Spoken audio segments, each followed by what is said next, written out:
Hey guys, welcome to class again. So in this video we are going to talk about the data from three space mission in 2017 has revealed something strange. They found a transient but large scale phenomena upstream of the Earth's bow shock where the solar wind hits the planet's magnetic field. Electrons in the Earth's force shock seemed to acquire an enormous amount of energy. So in this video, we are going to have a detailed discussions on the data that have been revealed from the three space mission in 2017. So before going forward, if you are new to the channel and if you like the content, please like the video and share it with your friends and relatives. Before moving forward, let us first know what is bow shock and what is force shock. See, when the solar winds hits the Earth's magnetosphere, it slows down and transfers its energy into a shock wave. The reason where this transfer happens is known as bow shock and it is a C-shaped area and its leading area is called force shock. Now let us move to the main content. See, what happens is that understanding how particles such as electrons travel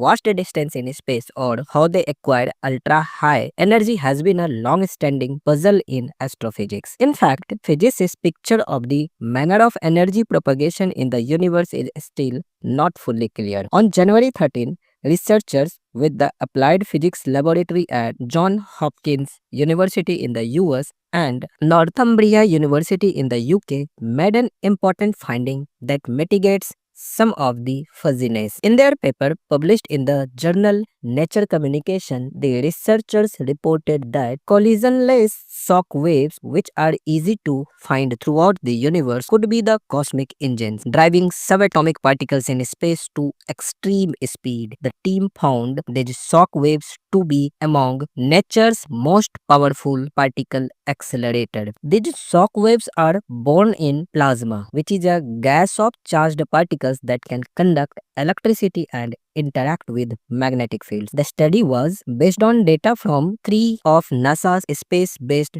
data sources. The three space missions were the Magnetospheric Multiscale mission, the Time History of Events and Microscale Interactions during Substorms mission, and Acceleration, Reconnection, Turbulence and Electrodynamics of the Moon's Interaction with the Sun, that is Artemis mission. So the three missions are MMS mission, Themis mission and Artemis mission. And based on their analysis, the researchers have proposed a comprehensive new model that includes recent theoretical advancement in physics that they have said can explain the acceleration of electrons in collisionless shock environment. When you shout at your friends across a field, the sound waves travel through the air between you two to reach your friend's ear. The travel happens at a speed equal to the speed of sound through the atmosphere. But sometimes it is possible to transmit waves at faster than the speed of sound through the atmosphere, and these are called shock waves. In general, the density of plasma is far lower than that of the three most common states of matter, that is solid, liquid and gas. Another way of saying this is that the average distance between the constituent particles of plasma is much greater than in dense solid, liquid or gas. But in plasma, the interparticle distance is even greater than the range of interparticle force, which means any particle in a plasma rarely collides with another. Instead, the particles interact with the electromagnetic force. This means a shock wave sent through the plasma will transfer its energy forward not by smashing the particles together but by riding the electromagnetic forces between them. Astronomers have found shock waves in outer space near pulsars and magnetars, in the hot disks of matter surrounding black holes and other similar energetic objects. When a sufficiently massive star explodes into a supernova, it throws out a significant amount of energy. If the star is surrounded by a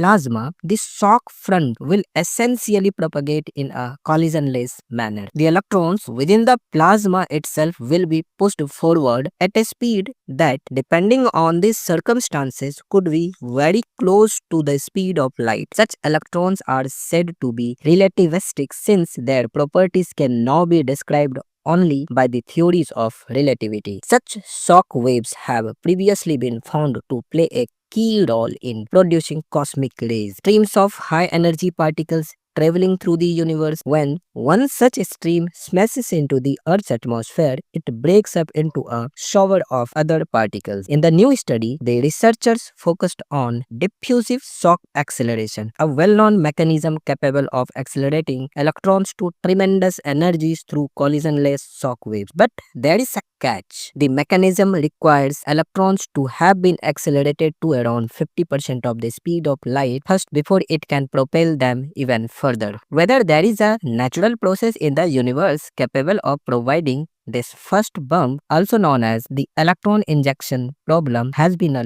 long-standing mystery in astrophysics. The researchers used real-time data from the MMS Themis and Artemis mission about how the solar wind interacted with Earth's magnetosphere and about the upstream plasma environment near the moon. The solar wind is a river of charged particles constantly flowing out from the sun into the solar system. One of the most effective ways to deepen our understanding of the universe we live in is by using our near-Earth plasma environment as a natural laboratory. Northumbria research fellow and study co-author Ahmad Laliti said in a press release, when the solar wind hits the magnetosphere, it slows down and transfers its energy into a shock wave. The region where this transfer happens is known as the bow shock, and its leading area is called the foreshock. The position of the bow shock depends on the speed of the solar wind and the density. Data collected by the 3 mission on December 17, 2017 in particular revealed something strange. The team found a transient but large-scale phenomena upstream of the Earth's bow shock. During this event, electrons in the Earth's foreshock seemed to acquire more than 500 kilo-electron-volt of energy. If this was entirely kinetic energy, the electrons would have been moving at around 86% of the speed of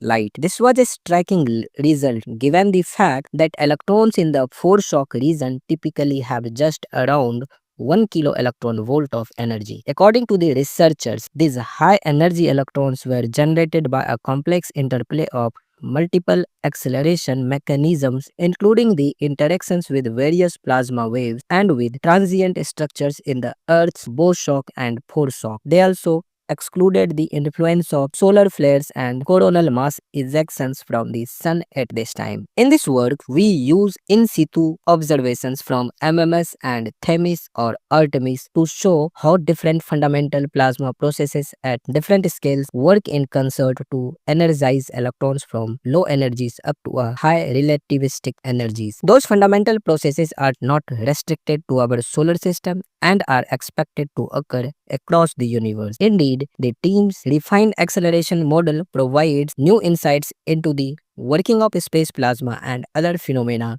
within our solar system. For example, as the researchers wrote in their paper, scientists believe supernova shocks are responsible for creating cosmic rays. Yet, it is possible at least some of them might have been created by the process described in the paper. In some star systems, they wrote, under the presence of gas giants orbiting very close to their stars, the existence of massive magnetic fields enable our mechanism to potentially sustain electrons of a million to a billion kilo electron volt of energy. Our results therefore imply that a portion of the cosmic ray distribution of relativistic electrons might originate from the interactions of planetary shocks with typical stellar winds. They concluded by asking for more research by the stellar astrophysics and particle acceleration communities to verify their idea. So that is all in the article. So guys, see you in next video. Jai Hind.